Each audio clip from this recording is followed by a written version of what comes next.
Greetings and welcome to Star Trek Discovery Pod, a sometimes funny, trying to be smart podcast covering all things new and classic Trek. Boop on the nose. I'm your captain, Myrriah Gossett. With me on the view screen, we have Clyde Haynes. Happy to be here. And your favorite sack of chemicals, Paul G. Paul G. Paul G. Paul G. Anyone out there? Hello, Hello. Tonight we are going to talk about the 6th and 7th episodes of season 4 of Lower Decks. But first, I thought we should celebrate for a moment because Prodigy finally has a new home. Oh, does it? I didn't realize that. They announced yesterday, within the last 2 days. I am so jet lagged. I don't know what time is anymore. But Prodigy has been saved. It's going to be on Netflix. So the first season will be available on Netflix later this year. And then the second season will be releasing in early 2024. So you guys, everyone did it. Hashtag save Prodigy worked. We saved Prodigy. We did it. Yay. Yes. We did it. Yay. I'm really excited about it. I'm glad we get to finally see the second season because I know so many people who have worked really hard on it. And if you want to see a third season, because that is not guaranteed on a Netflix show, they love a 2-season and then they're out. Although hopefully things change now with the new writers agreements. But when it drops, it's a really good idea to just go ahead and binge your whole way through it. Definitely watch all of the episodes, and same thing when the second season comes out. But huzzah, very exciting. We have more Prodigy for us in the future. Yes. So tonight we are going to talk about the 6th and 7th episodes, the Parith Ferengi's Heart Place, as well as a few badgies more. We'll start with the 6th episode and then we'll move into 7. But first, let's just have a couple of reminders. Paul, where can people find information about us or share the show? Well, you can see or hear or something our podcast at Apple, Spotify, and YouTube. All links are at StarTrekPod.co. And if you love our content or like our content or tolerate our content, please consider joining our Patreon for just $2 per episode at patreon.com/StarTrekPod. Indeed, we love it when you join us over on Patreon. And Clyde, if people are watching us tonight live on YouTube, how can they interact in the chat? Well, if you want us to read your comment or just let us know what you're thinking, then type capital P, capital O, capital D, capital pod in the chat, and we will take a look at your comment, your question, your musings. And then when we get to that special part of the show where we want to know your overall thoughts of the episode, just type a capital H, capital F, capital HF in the chat, and we'll take a look at your ponderings. Those sweet, sweet ponderings. But I think it might be time for us to dig into some messages from the menagerie, but we know that all falls into some hot freaks. Hot freaks! That deep V is just so deep. It's the deepest of V's on that outfit. It takes a special man to not only have the deep V, but to just let the chest hair out like that. I'm not that guy. Sorry. It was a time and an era, and I appreciate it. Like if we can get enough money to go on a Star Trek cruise, I will wear the deep V. Yes. It will be so patrons, if you want to see pictures of Paul in a deep V, in a Riker get all deep your V. friends to join us. In a Riker deep V, I will do that. I would do that. That's how much I'm committed to the cause. Committed to the cause. I appreciate that. I'm going to tell you right now, it's a Kobayashi Maru. It's a no-win scenario for everyone. I mean, that takes Free the Nipple to a whole different and challenging place. But okay. And there will be people who go like, oh, and Paul is a human. You have to do the chair sit too, though, with it, you know. I will do all. I'll do. It goes, oh, Paul is a human person, right? And I go. It is. It's out there, everyone. It's out there. You know, stretch goal. stretch goal noted for the Patreon. I'm going to add that as a giving level. Yeah, there we go. $100 a month. Paul will wear a deep V at every convention, con, and conference that we speak at. Like literally, Wow. I said Star Trek cruise, but I will Yeah, I'm going to up the ante, yeah, that's right. Yeah. There, take one for the pod. Thank you. Okay, some messages from the menagerie. I'll read the first one and then I'll let y'all jump in. Sure. We have oh, I didn't get the person's name. Hang on. Yeah. Carmen says, Yes. this was my least favorite episode of the season. However, I like the cold open. The updated portable Genesis device made me laugh. I'm so over self-sabotaging, angry. Mariner, enough already. Also, the forced Tendi Rutherford fake romance really fell flat and was borderline offensive. Although the scene where Miglimo saves the day was pretty funny, it was fun to see Captain Freeman save the day with the contract. Unfortunately, overall, this episode was a disappointment and fell flat. Clyde, you want to read the next one? Sure. Karen Chu says, I agree. I don't know why we suddenly went back to the self-sabotaging Mariner, although I guess we all know we don't change behaviors overnight. I did love that Quint told Mariner he loved her and she needed to find out why she was really bothering her to cause her to return to this behavior. That was a nice moment. I did love Jack's and I'm handsome, I'm the whole package wink. Edited for opinion after subsequent watches. I've enjoyed this episode more and more, though some of this still stands regarding Mariner. So while it's not my favorite, I enjoyed it, and it's a solid middle of the road episode. Paul, next one. James Worm, how many bars worth of gold plate latinum did Captain Freeman drop in the trash? I mean, a I great wonder question. how much. And then Keen says, this wasn't my favorite of the season, but I really enjoyed seeing Rom and Lita again. This was our first official look at how Rom was doing as Nagas. Plus, I wanted to see more cop landlords. Yo, Cop Landlords was actually kind of funny. It was pretty great. Clyde, do you want to? What was your hot freak of this episode?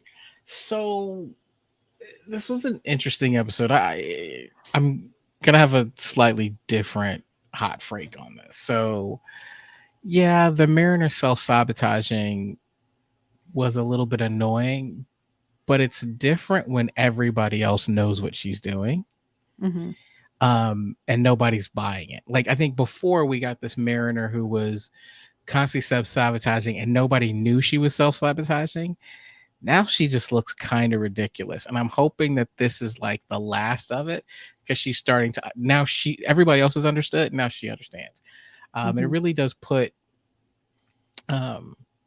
Ransom in an interesting light. I can't just get over how far he's come, at least in my opinion, from like the first few episodes to where he is now. Is he like Shaw to you now? I wouldn't go that far. Probably if I had to choose one of them, I might choose Rutherford or Ransom. So here's the other thing. I actually enjoyed this whole Tindy Rutherford thing. Because to me, it's this meet cute between two friends who think they're just friends.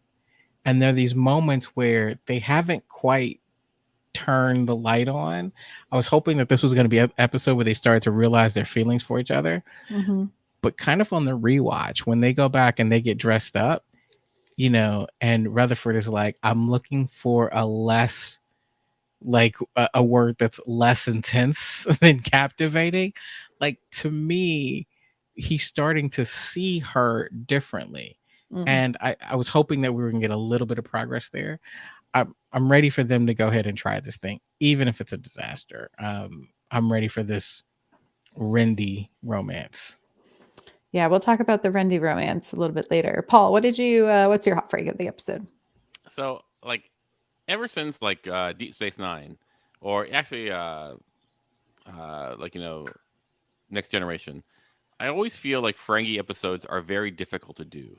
They're. I feel like I don't want to say the weakest episodes, but they're episodes where I go like, am I not interested in this as much? And some of them are very downright embarrassing. So if you grade it on that curve, it's not so bad. It's not so bad. Like Mhm. it's a difference between like Ferengi episodes, like as a Ferengi culture versus like specific characters. Like my favorite episodes tend to be ones where like like with what you call it, Nog, Mhm. But anyway, like that aside, like I felt like structurally this was like four different C plots as opposed to A, Mm. B, and C. I feel like the focus wasn't there. So I didn't really know exactly what to focus on. I felt like individually as C plots, sure, they're fine. Like I didn't really mind the Mariner stuff. I didn't necessarily like it, but like it was like a C plot, so Mm. in my mind, so it didn't really bug me. It really bugs me when that becomes an A plot kind of thing, if that means anything. Like I thought there was a nice time for the captain to shine, Mhm. But so there you go. Yeah. I mean, to me, so I think it's interesting, like, so like last season, this episode 6 was also another like kind of Deep Space Nine referential episode. So I thought that was interesting. It kind of lands in the same place in their season. I think for me, I enjoyed this as a bit of like our last little breath before we start really driving into the back half of the season and what's going to be our like finale plot points. I agree. I don't think any of the major plot points of this episode were that major. Like, I definitely agree with you, Paul. I think they were trying to make the Mariner and then the Tendi and Rutherford romance kind of our AB interchangeably. Um, but there wasn't much really moving things forward. I thought it was really fun. And I will say, like, on second watch, like this episode had so many more like laughs per minute for me Mm-hmm. than episode 7. So while there was like so much, and we'll talk about it, there's so much that I really liked about episode 7, but um while the plot might have been thinner in 6, it definitely had jokes. Like Fair enough. It's a gag episode, like yeah, I mean, one they're liners. Yeah. playing, yeah, a ton of one-liners. I mean, I wrote down so many. It's like even within the first opener, we have the horniest and least committed crew in the Federation, so we don't have any married couples. Yeah. um, which Okay, is so just it. interesting thought about that line. I thought it was hilarious. Mhm. But is that something that you, when you heard, you're like, "Yep, absolutely. I thought the same thing." I don't know that I noticed that. I mean, I don't think we noticed it, but I think it's because there's a lack of any attention truly drawn to it in some ways because these are lower deckers. These aren't as like established crew members, but I do think it's interesting because in every other Star Trek series, there is kind of a core romance couple for the most part, right? Like Voyager might be the only other exception, but there's definitely romance plots in that series. But yeah. Anyway, what do y'all like? What's your preference, I guess, for a show if there is like a continual romance? Is it the will they, won't they? Is it more of like these camaraderie friendships, or is it seeing these like long, slow burns like Riker and Troy? Well, I don't believe in love. It's just like chemicals, a sack of chemicals. So like so it's random. But well, I would say it really depends on how it's formulated. Like for example, I would hate for like Liz and for in 30 Rock, Liz and Jack to get together. Right. Like I think that's a what you call it, a friendship, you know, Mm-hmm. and it can stay that way. There are tons of shows where you go like, oh, The when are they Jack going to and get Diane's of it all, right? Like, exactly, and that's good too. Like it all. It's just a matter of like if you make it gross or if you make it cool. right. That's what it comes down to. Like like I don't think Tendi and Rutherford have a lot of chemistry. Like because here's the thing, and I'm gonna say it, and you guys can let me know if you agree or not. Both of them exude sidekick character energy. They're just sidekick energy. Like like Boimler and Mariner, they're main character energy. And when you put the two sidekicks together, I'm like going like I don't know what I'm really watching. I don't. They're not going to do anything cool. They're just going to be like mildly funny and slightly annoying. Did I say that out loud? I love Tendy. I love Tendy. I'm not the biggest fan of Rutherford, but like Mm. he's not my, but I just don't feel like that they're captivating together. So, I mean, I like a balance, right? So I like the idea of having friends. So like characters who are just friends. And so to me, I get that in Boimler and Mariner, right? Like these are two that I want them to be friends. I don't want them in a relationship. I want them to cheer each other on. I want them to be there to help the other commiserate their failed relationships or their heartbreaks or their triumphs. Like I want them to be friends. But I also like to see kind of the Corey and Topangas, right? They get together, maybe they break up for a little bit, but ultimately they last, right? I'm less excited about the ongoing will they, won't they forever. Like Mhm. that gets annoying to me after a while. Um, if to use another one, it's kind of, I also like the ones who are in constant pursuit, the How I Met Your Mothers, Mm. right? Like we know eventually they're going to find love, but they don't. And then also with How I Met Your Mother, spoiler alert, the unsuspected couple when you got the Robin and Barneys to get together, right? Like I didn't see this coming, but it turns out they're opposites and they attract. So I like a balance. So like when we see this crew, in addition to what's going on, we see different things. I thought we got a little bit of that on TNG. I definitely felt like we got that on DS9, where you had like Mhm. the O'Briens and the Kikos, and you had Bashir who was constantly after like you had this different dynamic. Mhm. Now as far as Tindy and Rutherford,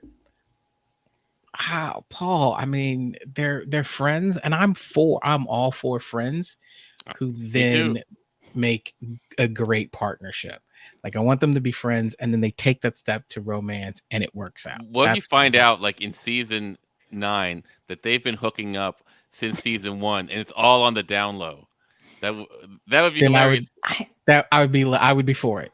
Yeah, Yeah, I mean, I think Tindy's hot. Tendy is hot. Tendy is hot. I do think it's funny or interesting, at least, to see. I think this episode was more of a realization that they didn't realize that they found each other attractive. So I Sure. think it's like they have definitely been friends, and I don't know if it will lead to anything, but it was that awkwardness of like, oh, we do know each other are both like attractive people, but do we think this chemistry is actually romantic? And also, do either of them really want a romantic relationship at all, which is another potential option? Because I know we've seen Rutherford date, but we really haven't seen Tendy pursue much in the world of romance. So it's possible that that's not even something she's really interested in. The biggest question, though, I have is how does Tendy blush pink? I saw this Mm, circulating on the internet and I was like, this is a good question because I don't think with her green complexion that pink would be the logical choice for a blush tone. unless you're assuming that Orion's blood is red, Right. Like, I don't know what Orion, like green I plus what? assumed it's green Mhm. That doesn't make sense. or blue. I don't know. Well, what plus green equals red? Like what color plus green equals red? Does that Oh my work out? God. Color wheel. Um, I don't think you can make red into green. Well, then I don't know. Like maybe she has other chroma. She's an Orion. Magic. Magic. I mean, they're polar opposites of each other on the color wheel, so that's like the big See, problem, right? this is why I love Star Trek, because only Star Trek fans Would can start get into debating if this, right?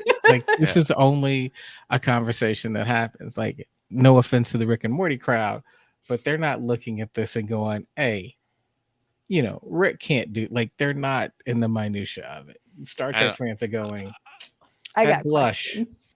like I don't know about that." I just feel like there's a certain privilege of like going like, oh, this is my biology, and so like I and see so what you're saying, Paul. yeah, yeah, I'm just saying, I'm just saying. But I mean, color. Uh, Anyway, I was about to go into a deep dive of how like our perceptions of color is through spectrums, and so it's like not. I think that would be universal, but it could not be universal. Yeah, yeah, I yeah. don't know. I think Chuppy has it, like that maybe their melatonin is green, and That's like true. and there you go. Uh, thank you, Chuppy. Uh, Way to keep it down for the yes, red is a primary color. You cannot make red. Anyway, okay. Moving on from color theory before my very sleepy brain says something real stupid. Say it, regrettable. say it, say it, say it. No, I just like I know I'm getting stuff wrong, and I'm like, man, I paid so much money for a BFA, and how am I using this? Wow, wow. Okay, I wanted to ask y'all. So I thought it was hilarious to hear the two different types of travel planning that was happening once they got this assignment that they had Mhm. to go down to Ferenginar. Um, so you have Mariner who's like, oh, good, this means I have to go to bars and restaurants and casinos and bars and pubs and bars. And then you have Boimler who says, I have to go squeeze an unreasonable amount of activities into the day.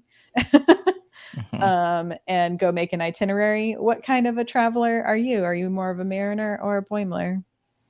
Oh, that's a good question. That's a good question. I will say I was read for filth on my own couch about being a Boimler. Part of the reason I'm jet lagged is I just got back from a trip to London, where I did go to a museum pretty much every single day. Like, so I went to Japan to visit a friend of mine, Mhm. like years back, who was teaching English, and I spent a week with him, and all I did was stay in his apartment, which was very small, and played video games as he went to work and came back, and then we'd go out to eat, and So you then pulled like a Boimler this episode, Boimler. I literally did the Boimler per this episode Boimler. So by that I'm a Boimler. So I've shown growth. My first trip to London, um, I was all about work. And so I was there for like 10 days, 2 weeks. And I basically had to force myself to like do a little something. But for the most part, I was like at work and back at the hotel, at work and back at the hotel. And I had this incredibly naive assumption like, oh, I'll be back. Let me focus on work and my reputation this trip. And the next time we'll get out and loosen up. Well, guess what? It was a long time before I got back to London.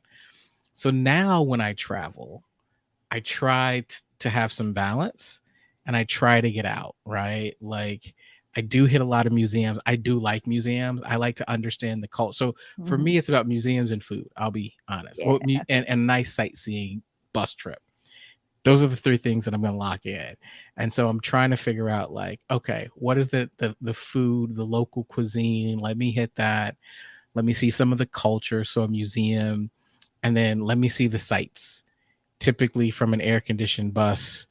Um, you know, so I'm probably closer to a Boimler's itinerary. Um, just try not to overdo it.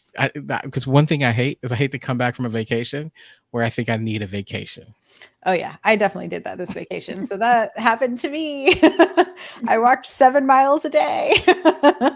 I had a good time though. Anyway, also I will say apparently a honeymoon on Ferenginar is a good deal and also great trash TV. Just thought I No, would put that note. this is what I had my blip is that everyone seemed like they were getting a fair deal, Yeah, except for the captain, like and so I go like that's not the Ferenginar I know, but maybe it's because of Rom's reforms. I don't know. I don't maybe. know. Maybe like so it is one of those things where I'm like going, is it like canon or not canon? But is it consistent, or is it because of anyway? Go Rom, long live Rom Negus, Grand Negus Rom. Yes. Let me tell you what I like. One thing I really like is the table, the meal where you have the chocolate of each other, Hmm. Oh my and gosh. then The Rutherford with the little finger in his mouth. oh yes, So, but I the laughed I so hard. the idea that you eat and after every bite you have to say something that you find attractive about the other person and the chair will know if you're telling the truth or not. I'm like, hello, this is the perfect thing you need on a first date. Like you will find out A real quick if first this is gonna date. work. First date. You Like find out real can embellish a early. little bit on a first date. I hate that. I love your tie. Like right in there. Let me know. Let me get that honesty right It there, day sounds like the one. next like Netflix bad reality dating show. Like it cut to Oh, there we silence, just go. like a half hour of silence. Mhm. Just slowly Mm. eating a piece of chocolate. Speaking of Ram and Lita, I did want to ask, this was kind of a nice little check-in with those characters that we hadn't seen in a long time. What did y'all think of our of the portrayals and also like where they're at as characters at this point? I think it's a fine evolution. You know, like Mhm. Ram is smart. He's always been smart. He had always had though not a traditional Ferengi acumen for business. He he he he isn't a dummy. He has a alt lobes as it would. Mm, You know, so and I like the fact that Lita is first clerk, like, you know, basically not just a Dabo girl, and you know, and mhm. I think that's great. I like both of their characters, their development. Yeah, I thought it was nice to see Rom in a role completely devoid of Quark, right? Like we got to see him really in his own episode stand up on his own, Mhm. and then Lita as a partner, like a true partner. And it's like it's kind of like where are they now? They're still doing it. And so I thought that was it was kind of a nice hat tip to DS9 lovers. Yeah, agree. I also like that we got a return to one of our original Lower Decks characters with Quip, who Mariner meets up with, who he seems to be a really good friend and a longtime friend to her. So I think it's interesting when we get to kind of meet some of these characters from Mariner's past and sort of check in where they are seeing these repeated patterns and they are also getting tired of it, which I think is the point. I think, I saw, in the hot breaks, there was quite a lot of chat about being tired of the Mariner self sabotaging, but I think she's over the self sabotaging, but obviously still has some sort of emotional or um, historical trauma around what happens when she moves up in rank and like hasn't been fully revealed to us yet. Because when Quip asks her, like, you need to figure this out, I think she knows what it is, but we just don't know what it is yet as the audience. I mean, I just assume that she just doesn't want to grow up. Like, Hmm. you know, Mhm. I mean, she, for all of it, like does all this great stuff and on the, you know, ground floor, grassroots, you know, like helping everyone. But like, as you get more power, as you get more responsibility and more impact, like you get to do that less. It's like when your platform increases, you get to say less in Hmm. some ways. And so and she doesn't like that idea of like that curtailing of her freedom, Hmm. despite the fact that she'll have more impact. And that's how I see it. Like, you know, and I see it all the time. Like, you know, I uh, I'll say I see it similarly but slightly different. Hmm. I feel like well, Mariner's been hurt. That's what I'm Um, wondering. Is like there seems to be a really deep seated hurt. yeah, like she's mentioned a couple times like she's expecting her officers like when she gets promoted, she's expecting her officers to kind of bust her back down. It's almost like now yeah, that you've been promoted, there's more expectation, and now you need to conform and you need to be just like this. Like the thing that got you to the promotion, now change all that and be a carbon copy of what we expect. And Ransom is going, no, be you. Like give me more of who you are, just in a slightly more mature. And she's not quite ready to accept that this is different. Like the Cerritos is different and this leadership is different. She's waiting for somebody to hurt her again. it's so interesting, Clyde, because like you and I come at from some such different directions. Mhm. Because I go like, oh, like what are the odds of like all the times that she's been promoted and knocked down that she just happened to have an executive officer that was just a jerk to her, or is it more likely that she was just a real brat about it, and then and then blame them. It's like they say, if all your exes are crazy, there is one common denominator. Well, I wondered then if it's a little bit of from column A and column B, right? Like Mhm. it's perhaps like early on there was someone who did, you know, kind of push her down and create unrealistic expectations of her, and that resulted in her not succeeding. And so once she didn't succeed, she just stuck herself into a constant spiral of self-sabotage because she said, "Oh, like the one time I thought I could do this, everyone just pushed Maybe me back down." I just remember the conversation with her parents in the season Mhm. in the pilot, right? She's had this discipline problem, Yeah. and we love her for that. Yeah. I'm not saying that this is a bad thing, but and I'm not saying Starfleet has all the best people all the time. I'm Yeah. just saying it's really easy. Maybe I'm just blaming Mariner because I hate disobedience. I don't know. Maybe I'm the bad guy. Maybe I'm the bad guy.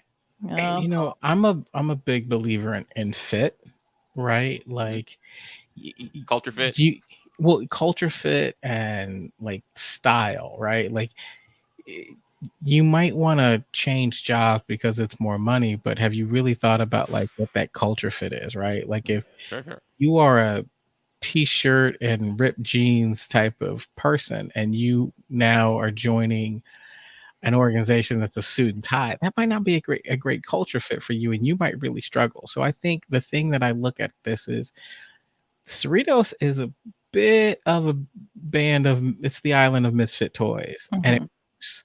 And so it feels like for Mariner, this is home, right?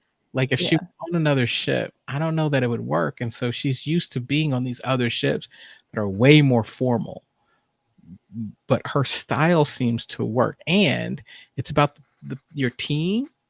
She works with Tindy and Boimler and Rutherford, right? And now Talin, who I'm just realizing we didn't see in this episode at all. Yeah, we haven't seen her for these last 2 eps, but this is interesting commentary from Miss Powell family. Mariner probably was in the Dominion War. I wonder if the Oberth class mention is a clue. I also then wonder if the one time she was in charge, perhaps something really devastating happened, and so she's afraid of that So potential. interesting. So interesting. I just chalk it up for that she's immature, and you guys go like she's damaged. Something happened. There had to be. Fine. I go, Nicole agrees with you. She's like, Mariner needs to grow up. The storyline has been going on boom, for boom, 3 Nicole. seasons. Thank you very much. Ooh, you and I are best friends now.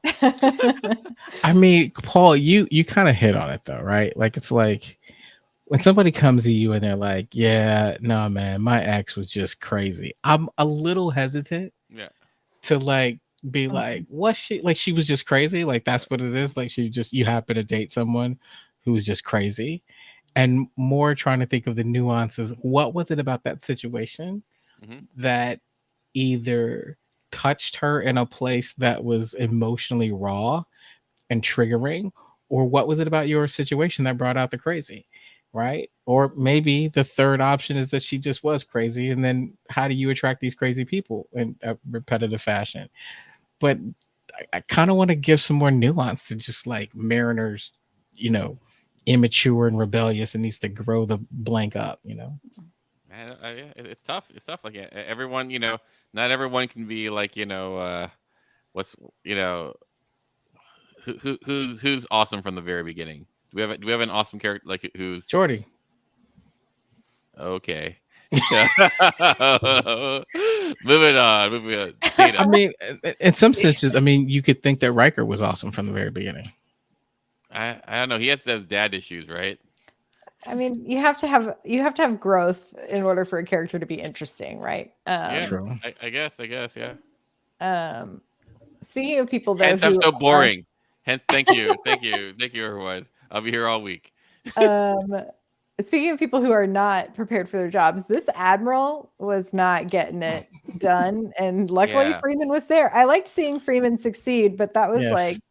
dang, if this was the admiral y'all sent, like, no. No, I like, mean, yeah, like, but that is Star Trek, right? For some reason, in These most admirals are cases, so inept. they're so bad, right? Like they're out of every touch. admiral that shows up, you're just Out like, of touch. dude, That's a good point. Yeah. how did you get this job? Like, why are you so bad at your job? Yeah. Like, Very strange. I think what is that like and someone said this, uh, they go like when you think of Starfleet, you think of this is in a show like the captain is like is what you are remembered for, not the admiral. Admiral is like it's like Where that. you go to slowly retire. Yeah, like yeah. Name an admiral that you respect. I can't name one. And I can't even say Admiral Kirk. Vance, Admiral Vance. I do Okay. like Discovery. Vance. Yeah. Sure. I mean, he did. I mean, there's a whole time where all we kept saying was He was Vance is sus. Like, just there was a whole theme for us for like a Admiral season. Mansplainer. That's right, Choopy. That's it. Admiral Mansplainer. I love it. Yeah. Let's see here. Okay. I did think, the Starfleet experience with the theme song was adorable and very funny. I'm glad Quimp checked Mariner. And then I thought the Dr. Miglimo thruple moment was hysterical. Okay, I just gotta say, I'm not a Miglimo fan. Like every time Miglimo shows up, I'm just like, what are we doing here? Oh, that's funny because I like Miglimo, but it I could mean, also be my fondness for Paul F. Tompkins, who voices Miglimo. So it's Mhm. like a little okay. hard for me to say. So imagine this. Let's say, imagine, and you have the basis, right? You go Galaxy class starship, like a flagship, the best counselor, Deanna Troy. Now imagine downgrading all the way to serious class. What does that counselor look like? He looks like Miglimo.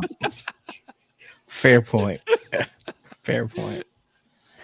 Don't have to throw up in my mouth twice. Also made me laugh really hard. Yep. That I don't think there is a back end on the deal about IP. Also really funny. And then some other random things. The Federation Starship charcuterie board that's in the opening of them talking about the meeting. I need that immediately from Paramount. Sure. Also the Ferengi themed drinking helmet where the beer cans are held in those very enormous ears. And then I'm glad we still got Boimler screams at the very end. Because is it an episode of Lower Decks without a Boimler scream? I think my favorite like Ferengi nod was like the Monument to Lost Prophets. Yeah. I thought, and Mariner goes like, yeah, well, for you Ferengi keeping it on brand, like so much loss, and I go like, oh, I love that. It was pretty funny. Anything else about this episode before we move on to the next one? No, I think we're good. I think everyone feels like this is a good enough or less than good enough episode. Yeah, it's a funny episode. Did the plot do anything to really move me in any particular way? Not extensively, but I still enjoyed it, and it was a great watch. Okay, well, then I think it might be time for us to dive into yet another edition of Hot Freaks! Hot Freaks! Time for a second round of Hot Freaks. Let's see, messages from the menagerie. We have Carmen with, this episode was jam-packed with laughs when we learned the ships are being collected, not destroyed. I was glad to learn that. And well, Peanut Camper. Yeah. Kyung, I wasn't expecting the AI redemption episode, but it worked. Maybe Badgie saw the koala. I love the koala. I wonder who is willing to collect the ships and why. Karen says, I enjoyed this one more than I first thought. And there were some great human names: Meat Pipe, Sack of Chemicals, along the lines of Ugly Bags of Water. Aha. The ships are not being destroyed, but who? Why? Goodgie must live with the shadow of Badgie hanging over him. Okay, the weathering the shuttle is very pronounced, and it reminds me of the TNG Alone Decks episode where Geordi and Tarek were weathering that shuttle for the mission. Interesting. And then finally from Leslie, finally the Peanut Hamper redemption arc comes at last. Okay, Paul, what did you think about this episode? Well, I like the episode. I feel like it's a hat on a hat on a hat because I would be totally fine with like just a Badgie episode and something else, Mhm. or an Artemis, or Peanut Hmm. Camper. It's all because we know how much we love Peanut Camper, and it's really important that like they get their own spotlight. And I feel like this one, uh, Peanut Camper was hardly there. I yeah, I mean, I get the hat on a hat thing. I think for me, this episode, the successful parts are the like continual world building within the world that Lower Decks has done. Because Mhm. while I enjoy all the references, like seeing our recurring characters of this world to me was really satisfying. So seeing Artemis, seeing Peanut Camper, seeing um, the I feel we had a couple more, and I was trying to remember. But yeah, I mean, I overall enjoyed this episode. It's obviously moving us into this back half and getting us where we need to go to figure out what's kind of going on with these different ships. Um, but this episode for me, while really heavy on like kind of tying up some loose ends and having some fun references, also didn't have like as much character development with our core crew as I think I would have liked after last week's Yeah, it episode. was very plotty, Yeah, very plotty, less character driven. and what in Silence of the Lambs, like Anthony Hopkins is only on screen for like 20 minutes, and he won an Mhm. Oscar, right? And like I felt like Peanut Camper was not on the screen like this, but uh, but it a- and I felt like it wasn't that worthy of a. I wanted some Silence of the Lambs, like because Peanut Camper deserves that. Clyde, thoughts? I actually like Peanut Hamper more in this episode than ever before. The redemption arc, I'm gonna say, worked for me. But I'm probably a sucker for someone finding their like going through the redemption, going back to their family and being like, hey, I actually like this. Like it worked for me. Thought it was a little bit weird with Boimler and Tindy just allowing Agamus to kind of run amok Sure. and going like the confidence in which they moved of like, let's just see where this goes I was know it kind of was fascinating to it was me. Yeah. Like, interesting to where see did that like come from? Boimler go from like I cannot make a mistake to just being willing to be like I guess I'm just gonna go along for this ride because I really need With this this information. with this maniacal, like Yeah, that could subjugate a planet in like once the coastal half a studies day. fell. That's right. I mean, it's really interesting. What I thought like the episode probably needed was Peanut Camper to have her speech. Like I would you have liked to have heard the whole thing. yeah, I would like to hear the Peanut Camper speech. Clyde is dying. Paul texted me today and was like, we should just keep saying peanut camper instead of peanut hamper until Clyde breaks. I'm not. I'm just gonna let it go. I was like, all right. I know. I was like, you're too polite to be like, why do you keep saying camper? I mean, listen, I had all as laid. a person who nicknames almost everyone and everything, if you want to nickname Peanut Hamper Peanut Camper, then I'm gonna let it go. Like, it's 'Cause your I had thing. She does enjoy the outdoors, so yeah, it Yes. could just be a exactly. rebrand. But I had all planned. I was going like, what are you saying, Paul? Peanut Camper, Nope. and you go like, it's Peanut Hamper. I goes, what am I saying? Peanut Camper. Yeah, it's Peanut Camper. I had it all worked out. It's Yep. very Was Family Guy. never It, gonna happen. and I'm gonna let you roll. it's Myrriah breaking. Ah. Well, it's because I keep watching Clyde's face as you're saying it, and I'm like, he's never gonna say something. I'm not. I'm just thinking like the first few times I'm like, okay, the first time I'm thinking, all right, that was a slip. And the second time I'm thinking, am I hearing this wrong? So I'm listening, going, maybe I'm hearing the enunciation wrong. Are my AirPods not working? Like, so it was gonna be a while before I was like, and I would have caught you off air, been like, hey, Paul, did you know? Uh, I could just already hear all the comments on YouTube being like, why do they keep saying peanut camper? No, but Anyway, actually, I like this. Like this one, for someone who has struggled with Peanut Hamper for 4 seasons or 3 seasons or whatever it was when we were introduced to her, this one kind of worked for me, right? And oddly enough, where normally Heather Donahue is like, I'm like, what's happening? Did not bother me once. mm. And I was like, her voice actually, I was like, oh, it's chill. Like, welcome to the crew. Yeah, I did kind of like the idea that one rehab and redemption is possible, although like I'm not one for prisons at all on a personal note. But I did think it was funny that the idea that all of these computers have like a standard prison yard where there's like basketball and like group therapy and like gardening happening. I found that to be very funny. And then I agree. I would have liked to have heard a little bit of her speech, although I did find it compelling when she's like, "Oh, as we were like pretending to write this, I realized it was true," and that she went home. I did.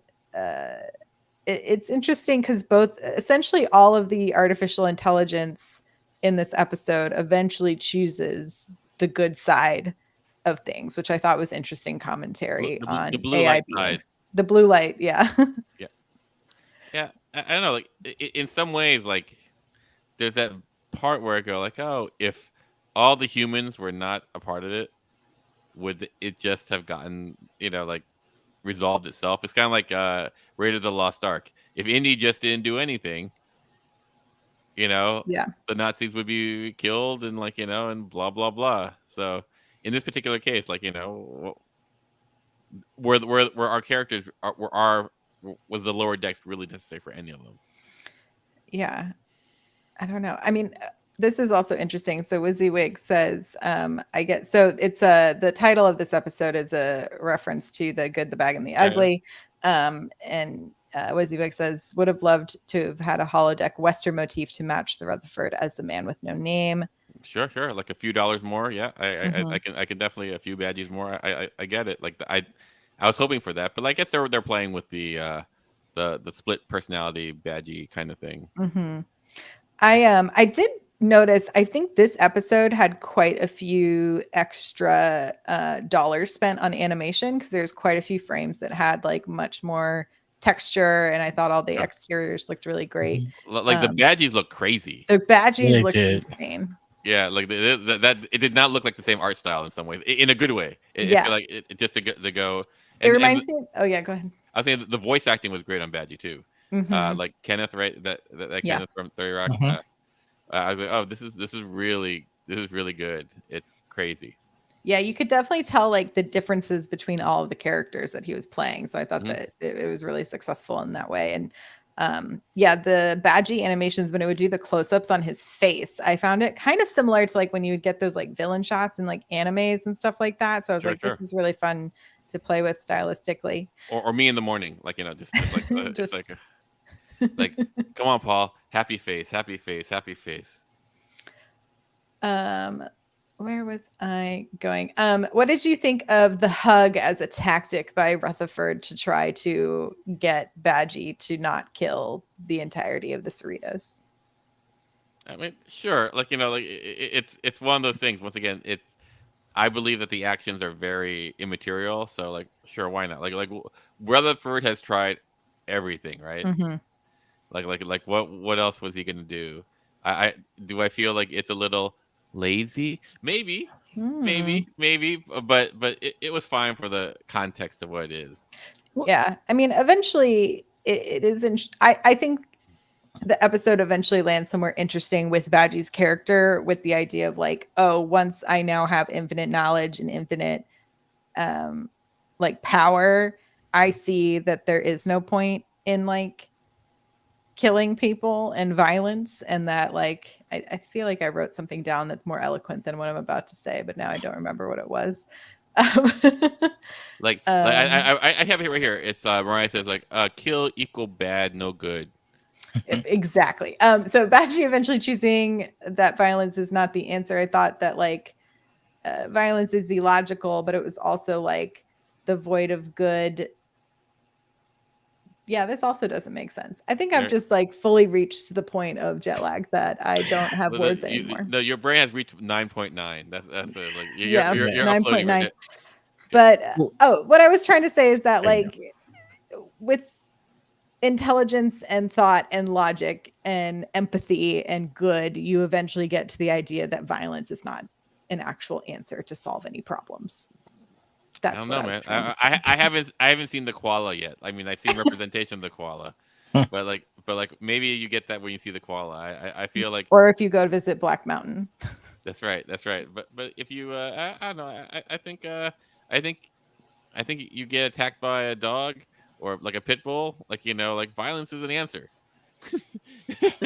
I think that's an answer. It is a answer.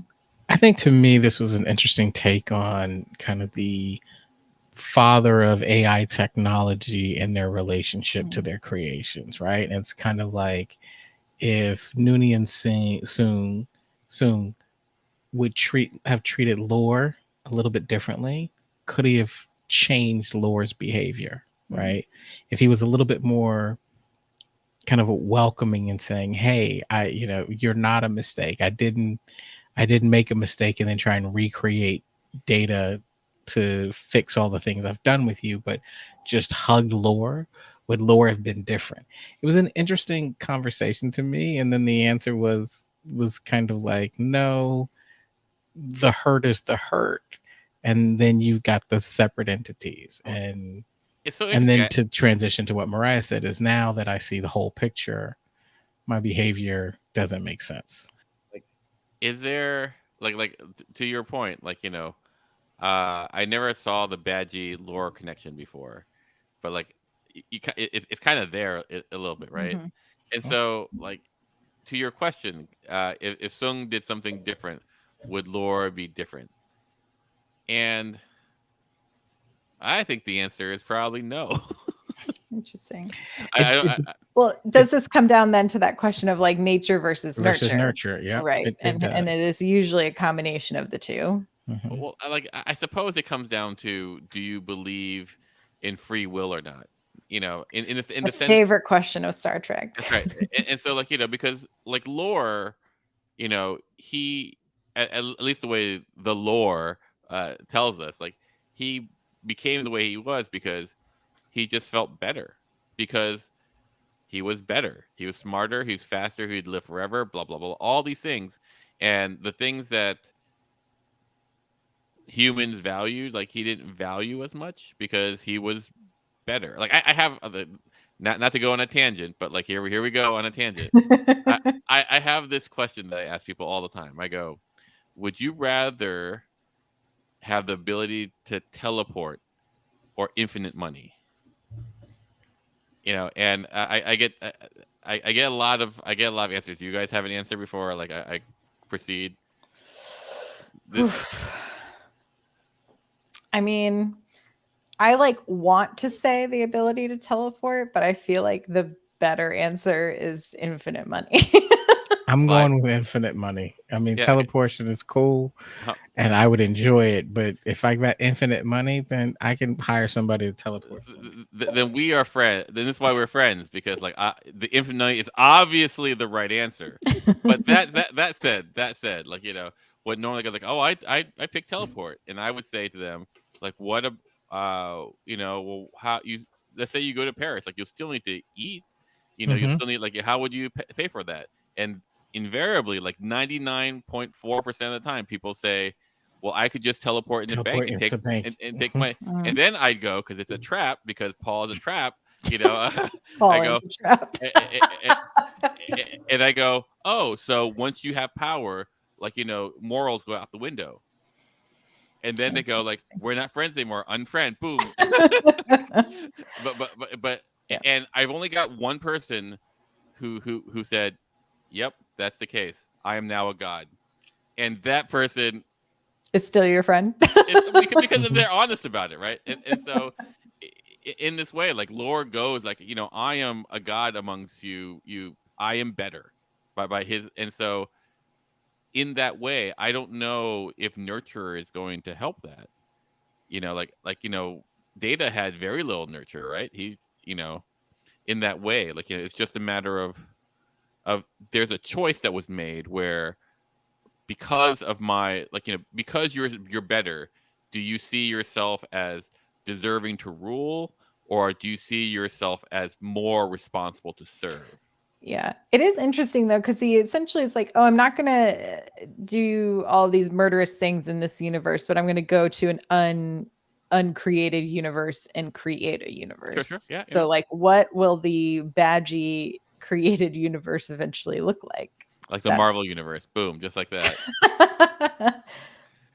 Yeah, no, that is the answer. yeah, I don't know with infinite money, with infinite smarts comes infinite. I don't know, but it that whole storyline was kind of like it's like the Ark of the Covenant. Mm. Okay, well, did anything really happen that was necessary? I felt like all three of those things, like uh, Artemis, Camper. I'm sorry, Clyde, and Badgie. I felt like they all deserved an arc in a way that it would impact our characters, and I don't think that happened. Yeah, I feel like this episode, I mean, we still essentially have Peanut Hamper and Artemis on the table, right? Like they still exist within the universe. And now we have Badgie as like a Q sort of entity within the Lower Decks universe as well. So I don't know if this will be the last time we see all of these characters. I feel like this episode was to tell us all that we've all been wrong all season and none of these people are the ones That, in that, charge of the that, ship. yeah, that's what I think too. I think this is Mhm. like the psych. Yeah. So if you're gonna do that, it better be so amazing. The person who you bring, if Yes. you're gonna throw down that glove, that bath lift, I want it to be. It's the pack lift again. Red alarm, red alarm. Mhm. Well, I think what's interesting is we all kind of thought or questioned, what if it's Badgie and Peanut Hamper? And Mhm. what they did was they gave us a Badgie, Peanut Hamper / Artemis episode, and none of them are involved, Right. which was interesting. And so to me, this episode was interesting for like the last 3 minutes where we understood, oh, they are alive, they didn't get destroyed, Mhm. they were just taken, and it's not Artemis, Badgie, or Peanut Hamper. So now there's a big question of who is the big bad in this one, what's going on. Like, that was the interesting thing. I don't know that I needed anything that happened before the first 3 minutes to get me there. Yeah, I mean, it's interesting because at the beginning I was like, oh, we're setting this up to be it's Badgie. And then like immediately they're like, oh, we're leaving it so you might still think it could potentially be Badgie because they show up to collect all these materials, but it could also not be Badgie. And then by the end, we're like, it's absolutely none of these things. So if you had to make a guess of who is stealing all of these ships and crews, Talin, Talin? I haven't Oh, seen her. Clyde, if you are right, oh my God, you're getting a beer. That would I'll be take it. that would be some some ambo jitsu type of shit. Mm-hmm. Chippy mentions William Boimler has not been seen yet. That is true. Yeah, no, I don't know why William Boimler had it all sorted out, right? Or as I like to call it, the original Boimler. Like like like he's on the Titan, right? And life is all good on the Titan. Supposedly. Uh, I need to like rack my brain and the internet a little bit more if there is been or if there has been any plots previously that include a species that collects ships for some kind of like a menagerie of sorts. yeah, like A the menagerie of ships. a human, a fully, I guess, yeah, not human, a fully Starfleet menagerie, and who would want that? Shipperchery. A A shippercherie, like a ship collector, if like shipsherie. a Geordie If Ford. menagerie has the root word man, right, then it's a shipchery. Or is Yeah, it I've just destroyed everybody with that or, insane logic. but So much logic. oftentimes ships are referred to in the female, so is it a menagerie? See, we're just what? Like it would be cool if it's Section 31, Chupi. I think Chupi, because like we have not seen Lower Decks Section 31. What if Michelle Yeoh makes an appearance in the last couple of episodes, and this does I'm have doing a something to do cartwheel. That'd be with Wow, great. Section wow, 31? that would be very good, very good. Because I will say I read an interview with Mike McMahon today that said he has some pretty big surprises for the last 2 episodes of the season. And the last couple, I mean, we've had appearances from um, Jonathan Frakes and Marina DeSertis. And so I think, they tend to drop some of the bigger cameos in the last 2 episodes. So, I mean, I would love if it was Michelle Yeoh. Avery Brooks. Avery. I mean, he's always I said, know. but But what if he said no, but this was the thing that he decided to do? I mean, it would be really wild, and so many other fans would be so mad about it, but I would love it. Get it. They'd be so mad, but They would be so mad, but it would be pretty incredible. mhm. I mean, it could be profits. The profits have come in and need to have a I don't know, something. it just comes down to it comes down to this. Whoever it is, if it makes sense that the ship design is correct, I'd be fine. But if it's someone who that we know, and it doesn't fit the ship face design or whatever, like the white ship, Mm-hmm. then I'm gonna be a little irritated. It's gotta be good now. You made it so it has to be really good. Not you per se, but Yeah, the setup has made it. I have faith that it'll be pretty good. They haven't disappointed me on a finale in all of the seasons yet. So, so they're overdue. Is that what you're saying? Way to I go! mean, Way to go! I'm gonna just jinx the whole thing now. Got London brain now. So London on the brain. I mean, the English love to colonize and ruin things. yeah. I mean, like my brain. Let's see. Anything else to say about this episode? I mean, there were lots of things and jokes that made me also laugh. The koala, the reference back to Black Mountain, which is what Shaq sees when he dies. It's the spiritual battleground where the soul went after death, and you must fight 3 faceless apparitions of your father, after which the surviving father makes you eat their heart. Which is also just a wild line that was fun to look up and be like, dang, they really get creative on this show. Yeah, I mean, we had Mariner and Rutherford kind of team up, but not in a way that maybe be like, oh, this is a team up. Do you know what I mean? Like maybe, it was like maybe it's the koala. It's been shown twice so far. It's shown in episode 1 and this episode now. That's interesting. Who would you want to voice the koala? Morgan Avery Brooks. Morgan Freeman. Morgan Freeman. I mean, is there anyone better than Morgan Freeman? For the voice of a god? Yeah, Gilbert Godfrey.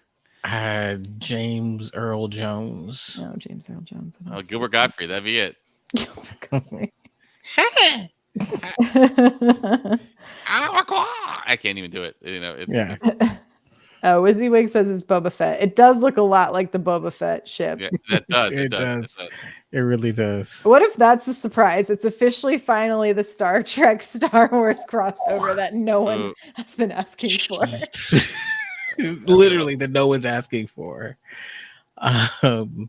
Boba Fett in the Star Trek universe. Cut to the internet would break. And he goes, and we're announcing that Disney and Paramount have merged. I mean, if that happened, I wouldn't put it past them. Like the day that's announced, I'd be like, everyone fear for your IP. Yes. Oh man. The last thing I need is somebody with a lightsaber on a Star Trek ship. Come on. No, they can only have batlets. Okay, I feel like that is it for these 2 episodes. Anything else, guys? I think we're good. Just before we sign off, just remember that if we get enough money, Paul will wear the deep V. I'll get the Riker deep V. It starts with the cruise, and I'll just wear it forever on. Forever and ever on. Free the nipple, Paul. Free the nipple. I had to call out the. Oh, go ahead. Just remember, it's a Kobayashi Maru. Everyone loses. Everyone loses. Thank you all so much for tuning in with us tonight. If you're with us live, thank you so much for listening to the podcast. If you're in our audio feed, we appreciate you. We will be back next week to talk about episode 8 of Star Trek Lower Decks. You can rate, review on Apple as well as on Spotify. You can visit StarTrekPod.co to find links to our Patreon and places where you can listen. Also, if you check out the show notes, there's links to our merch. You can buy merch. The I got peanut a camper squeak merch. peanut. Maybe I'll make a peanut camper shirt now. Oh, that would We be have a peanut hamper shirt. I'll make a peanut camper one. And we have a hot Frank shirt. So, which you can also get in like a variety of other things if you don't want t-shirts. They got sweatshirts, they got mugs, they got, I think the only thing you can't get is like a tapestry. Pretty sure you can get any. You got masks, we got koozies, we got mugs. cool. Get some merch. Sounds great. It'll be great. Clyde, where can people find us on the internet as well?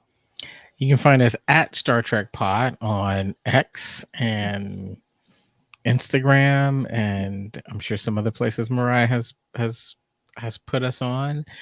Thanks to Karen who runs our X. I'm trying to get this Twitter. right.